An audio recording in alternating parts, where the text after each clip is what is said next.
இந்த காலை ஜெபத்தின் மூலம் உங்களை சந்திப்பதில் மிகுந்த மகிழ்ச்சி அடைகிறேன். இன்றைக்கும் நம்ம ஒரு காரியத்தை குறித்து தான் நம்ம தியானிக்க போறோம். என்ன அப்படின்னா, என் குடும்பத்துல நான் ரட்சிக்கப்பட்டுட்டேன். ஆனா என் ஃபேமிலியில யாருமே ரட்சிக்கப்படல.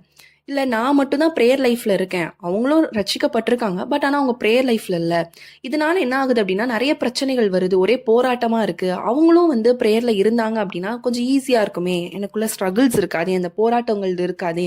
இது போராடிக்கிட்டே இருக்கிற மாதிரி இருக்கு. இதை எப்படி நான் ஓவர் கம் பண்றது அப்படின்னு நீங்க நிறைய கொஷின்ஸோட இருக்கீங்க அப்படின்னா, இன்று ஆண்டவர் இந்த ஜெபத்தின் மூலமாக உங்களோடு கூட பேசி கொண்டிருக்கிறார். நம்ம ஒரு காரியத்தை குறித்து நம்ம இன்னைக்கு தியானிக்கலாம்.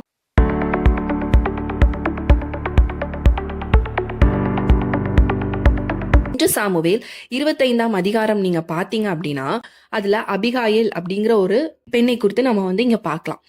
இதுல என்ன நடக்கும் அப்படின்னா, நம்ம எல்லாருக்குமே தெரிஞ்ச ஒரு இன்சிடென்ட் தான் நம்ம தியானிக்கவும் போறோம். என்ன அதுல அப்படின்னு பாத்தீங்கன்னா, அதாவது தாவீது அவர் ஒரு காட்டுல அவர் தப்பிச்சு அங்க வாழ்ந்து கொண்டு இருக்கிறாரு. அப்ப நாபால்ங்கிறவர் ஒரு பெரிய பணக்காரர். அவருக்கு ஆடு மாடுகள்லாம் இருக்கு. அப்ப அந்த மேய்ப்பர்கள் எல்லாவற்றையும் பாதுகாத்துட்டு இருக்காரு. ஏன்னா காட்டுல திருடிடக்கூடாது கொள்ளையர்கள்ட்ட இருந்து அவர் பாதுகாத்துட்டு இருக்காரு அப்படிங்கிற அந்த இதெல்லாம் நம்ம வேதத்துல பாக்குறோம். அதுக்கப்புறம் என்ன ஆகுது அப்படின்னா, அப்போ தாவீது நினைக்கிறாரு, சரி அப்போ அவங்க மேய்ப்பர்களுக்குலாம் உணவு வரும்போது நமக்கும் கொடுப்பாரு அப்படின்னு சொல்லிட்டு அவர் இது பண்ணிட்டு இருக்கும் போது, உணவு தாபால் கொடுக்க மாட்டார், ரிஜெக்ஷன் பண்ணிடுவார், கொடுக்க மாட்டேன் அப்படிங்கறது சொல்லிடுவார். இப்போ தாவீதுக்கு கோபம் ஜாஸ்தி ஆகுது. தாவீது என்ன பண்றாரு அப்படின்னு பாத்தீங்கன்னா, நான் நாபாலும் சரி அங்க இருக்கிற ஒரு நாயை கூட நான் விட்டு வைக்க மாட்டேன் அப்படிங்கிற ஒரு வார்த்தையை சொல்லிடுவாரு.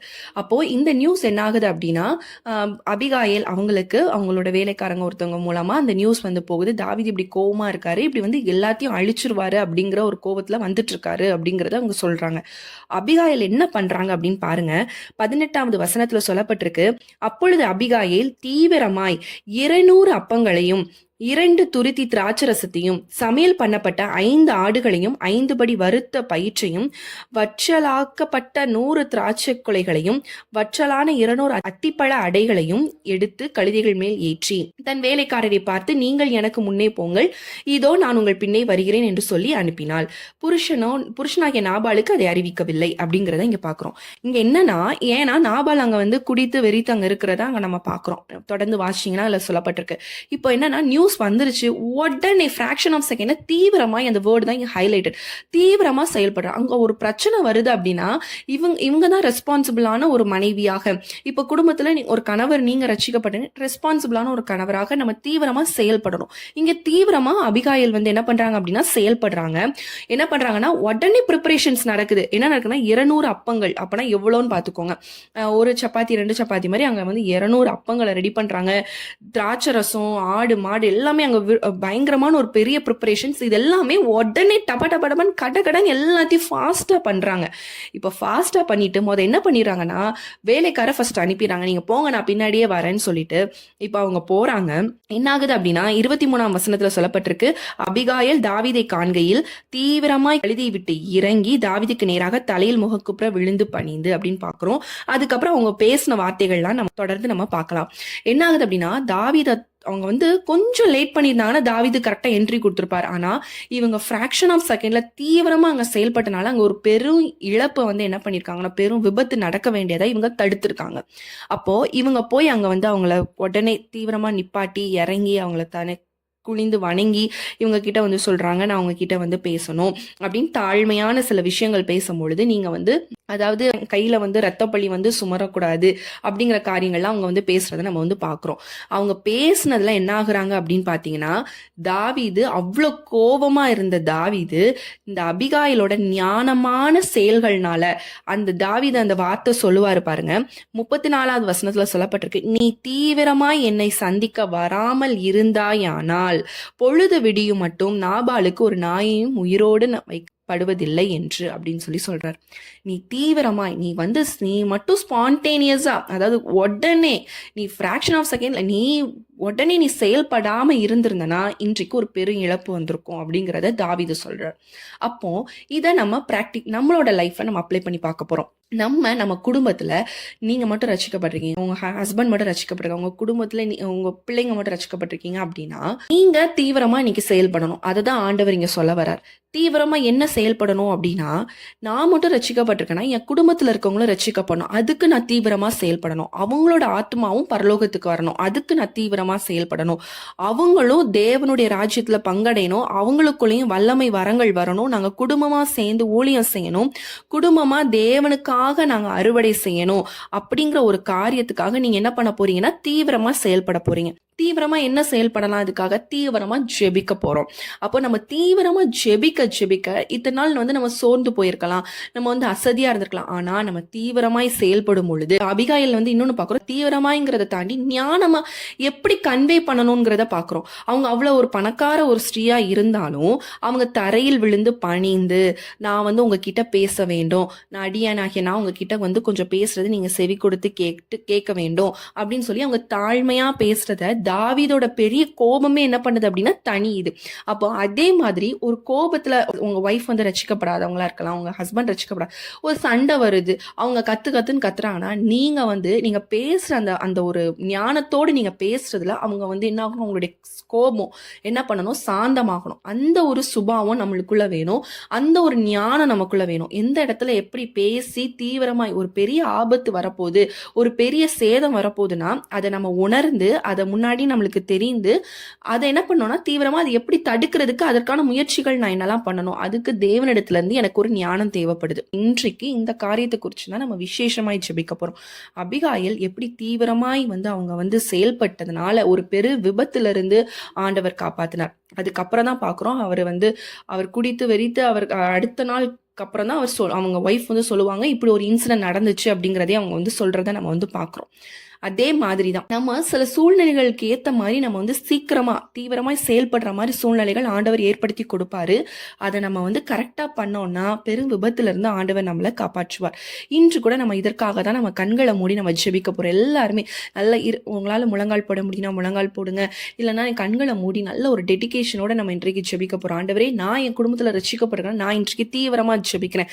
என் குடும்பத்துல இருக்க நபர்கள் ரட்சிக்கப்படணும், நான் ஒரு ஞானமாய் செயல்படணும். ஒரு பிரச்சனை இருக்குன்னா நான் உங்களை அறிஞ்சவங்க, நான் ஞானமா செயல்பட்டு அந்த பெரும் பிரச்சனையில இருந்து நான் அந்த குடும்பத்தை காப்பாற்றணும், அதுக்கு எனக்கு ஞானத்தை கொடுங்க அப்படின்னு சொல்லி நம்ம இன்று கண்களை மூடி நம்ம ஜெபிக்கலாம். ஸ்தோத்திர ஆண்டவரே, ஷப்பா, இந்த காலை வேளைக்காக உமக்கு நன்றி தகப்பனே.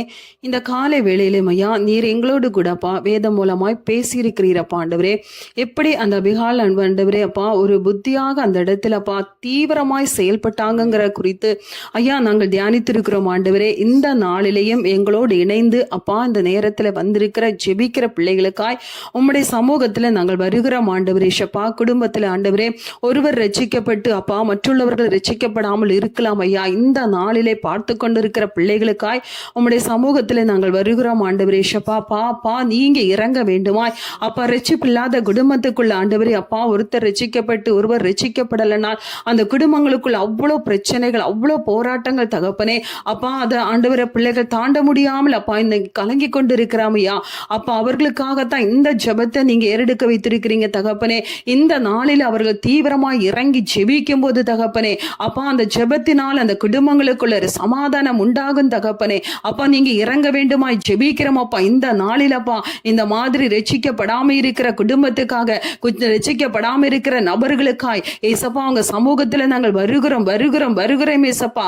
இந்த நாளில நீங்க இறங்குங்க. ரட்சிக்கப்படாத மனைவிமார் ரட்சிக்கப்படணும், ரட்சிக்கப்படாத கணவர்மார் ரட்சிக்கப்படணும், ரட்சிக்கப்படாத பிள்ளைகள் ரட்சிக்கப்படணும், ரட்சிக்கப்படாத பெற்றோர்கள் ரட்சிக்கப்படணும். இந்த நாளில் அந்த ரட்சிப்பின் கரமப்பா இறங்கும்படியாக ஏசப்பா உங்க நாமத்தினால நாங்கள் ஜெபிக்கிறோமப்பா. உங்க நாமத்தினால நாங்கள் ஜெபிக்கிறோமப்பா ஆண்டவரே அப்பா. நீங்க தீவிரமாய் அப்பா அவர்கள் செயல்படும் போது ஐயா அந்த இடத்துல அப்பா பெரு சேதங்களை ஆண்டவரே ஷப்பா நீங்க நிப்பாட்டி போட்டது போல ஜெபிக்கிற ஒருவர் நிமித்தம் தகப்பனே அந்த குடும்பங்களுக்கு வர இருக்கிற ஆபத்துகளில இருந்து கர்த்தாவே நீர் விலைக்கு பாதுகாத்து கொள்ளும்படியாக தகப்பனே உம்முடைய கரத்துல நாங்கள் ஜெபிக்கிறோம் அப்பா ஆண்டவரே அப்பா. ரட்சிக்கப்பட்ட நபர்கள் நிமித்தம் அவர்களுடைய ஜெபங்கள் நிமித்தம் தகப்பனே அந்த குடும்பங்களுக்குள்ள ஆண்டவரே ஒரு சமாதான சந்தோஷம் உண்டாக வேண்டும். அந்த குடும்பங்களுக்கு வருகிற எல்லா ஆபத்துகளுக்கும் விலைக்கு தகப்பனே நீர் பாதுகாத்து கொள்ளும்படியாக உம்முடைய நாமத்தினால நாங்கள் ஜெபிக்கிறோம் ஏசப்பா அப்பா. நீங்க இறங்க வேண்டுமா ஜெபிக்கிறோம் அப்பா.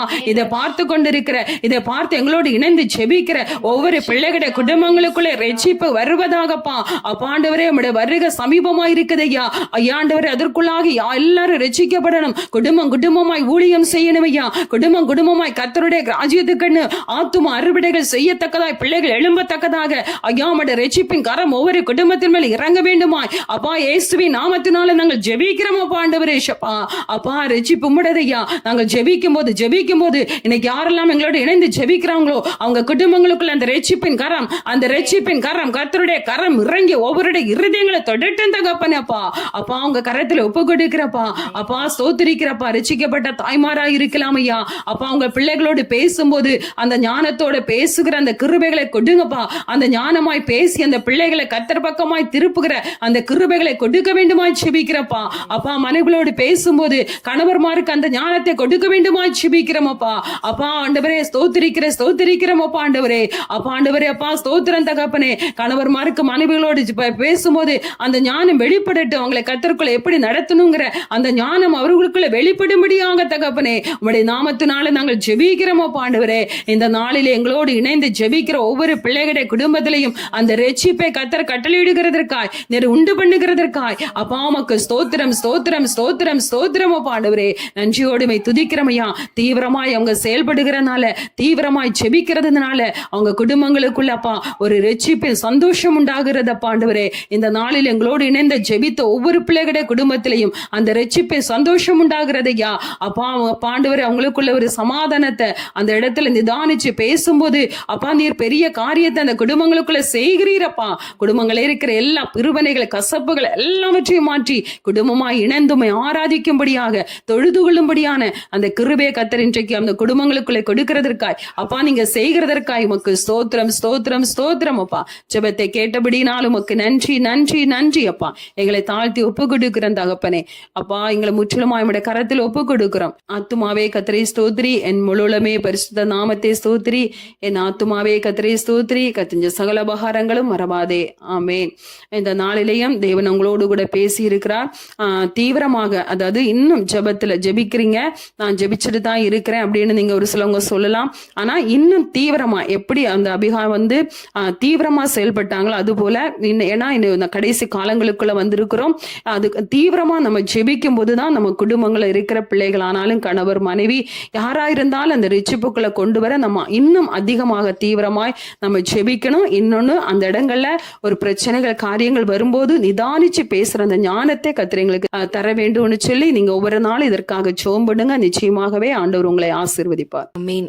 அம்மா சொன்ன மாதிரியே நம்ம தீவிரமா செயல்படும் பொழுது நம்மளுடைய வாழ்க்கையில இருக்கக்கூடிய எல்லா பிரச்சனைகளுமே மாறும். ஆண்டவர் அந்த ஞானத்தை நமக்கு கொடுக்கும்போது நம்மளை ஈஸியா நம்ம இந்த ஃபேமிலியை ஹேண்டில் பண்ணலாம். டீனேஜர்ஸா இருந்தீங்கன்னா உங்களுக்கு லைஃப் ஹேண்டில் பண்றதுக்கு ரொம்ப அழகா ஆண்டவர் நல்ல கைட் பண்ணுவார். அந்த ஞானம் அந்த சூப்பர் பவர் மாதிரி அது நம்மளை அழகா நம்மளை எல்லா தீங்குக்கும் ஆண்டவர் விலக்கி காப்பார். இந்த வார்த்தையை இந்த அபிகாயல் குறித்து நீங்கள் நல்லா தியானித்து பாருங்கள். எப்படி அவங்க தீவிரமாய் செயல்பட்டாங்க அந்த காரியங்கள்லாம் பார்த்து நம்மளோட லைஃப்லேயும் நம்ம அப்ளை பண்ணும் பொழுது நிச்சயமாய் ஆண்டவர் ஒரு மன மாற்றத்தை கொடுப்பார். உங்களுடைய குடும்பத்தில் ஒரு சமாதானம் இல்லாமல் ஒரு சமாதான குலைச்சலில் இருக்கீங்க அப்படின்னா நிச்சயமாய் ஒரு சமாதானம் கொடுப்பார். ஒரே அசம்பாவிதங்களாக நடந்து கொண்டு இருக்குது அப்படின்னா ஆண்டவர் நிச்சயமாக எல்லா கட்டுகளையும் உடைத்து கண்டிப்பாக நிச்சயமாக ஆண்டவர் உங்களுடைய குடும்பத்தில் ஒரு சமாதானத்தை உண்டு பண்ணுவார். இந்த ஜெப வீடியோ உங்களுக்கு ஆசீர்வாதமாக இருந்திருக்கும் அப்படி ஆண்டவருக்குள்ள விசுவாசிக்கிறேன். நம்ம தொடர்ந்து நம்ம மண்டே டு ஃப்ரைடே நம்ம ஜெப வீடியோ நம்ம 5:30 மணிக்கு நம்ம போட்டுட்டே இருக்கோம். இதில் நீங்கள் பெற்ற ஆசீர்வாதங்கள் சாட்சிகள் கூட நீங்கள் கமெண்ட்ஸில் சொல்லலாம். அதை பார்க்குறவங்களுக்கு ரொம்ப பிரயோஜனமாக இருக்கும். இன்னும் கமெண்ட்ஸில் நிறைய பேர் ப்ரேயர் பாயிண்ட் சொல்கிறாங்க. ஸோ நீங்கள் டைம் இருக்கும் அப்படின்னா நீங்கள் கமெண்ட்ஸில் ஓப்பன் பண்ணி பாருங்கள். அதில் ஜெப குறிப்புகள் யாராவது சொல்லியிருந்தாங்கன்னா நீங்கள் அவங்களுக்காக கூட ஒரு நிமிடம் ஜெபிக்கலாம். ஏன்னா மற்றவங்களுக்காக நம்ம ஜெபிக்கும்பொழுது ஆண்டவர் என்ன பண்ணுவார்னா நம்மளுடைய சிறையிருப்பை மாற்றுவார். எல்லாரும் நம்ம ஒவ்வொருத்தருக்காக நம்ம ஜெபிக்கும் பொழுது ஆண்டவர் நிச்சயமாய் அது ஒரு உதவி தான். நம்ம அவங்களுக்கு நம்ம பண்ணக்கூடிய ஒரு ஊழியம் கூட நீங்கள் எடுத்துக்கோங்க. ஊழியமாக நினச்சி இதில் பார்க்குற கமெண்ட்ஸ் யாருக்கோ அப்படின்னு பார்க்காம எல்லாருமே இப்போ நாங்களுமே அதுக்காக நாங்கள் ஜெபிப்போம். அது மாதிரி பார்க்குற ஒவ்வொருத்தரும் நீங்கள் அந்த கமெண்ட்ஸில் ஏதாவது ப்ரேயர் பாயிண்ட் சொல்லியிருந்தாங்கன்னா நீங்கள் அவங்களுக்காகவும் ஜெபிங்க. அவங்களோட லைஃப்பில் ஒரு ஆண்டவர் விடுதலை கொடுக்கும்போது அதோட ஆசீர்வாதம் உங்களுக்கு கண்டிப்பாக கிடைக்கும். அதோட மேன்மை கண்டிப்பாக உங்களுக்கு உண்டாகும். ஆண்டவர் உங்களை ஆசீர்வதிப்பார். மீண்டும் உங்களை அடுத்த ஒரு வீடியோவில் சந்திக்கிறேன். கர்த்தர் உங்களை ஆசீர்வதிப்பாராக. ஆமென்.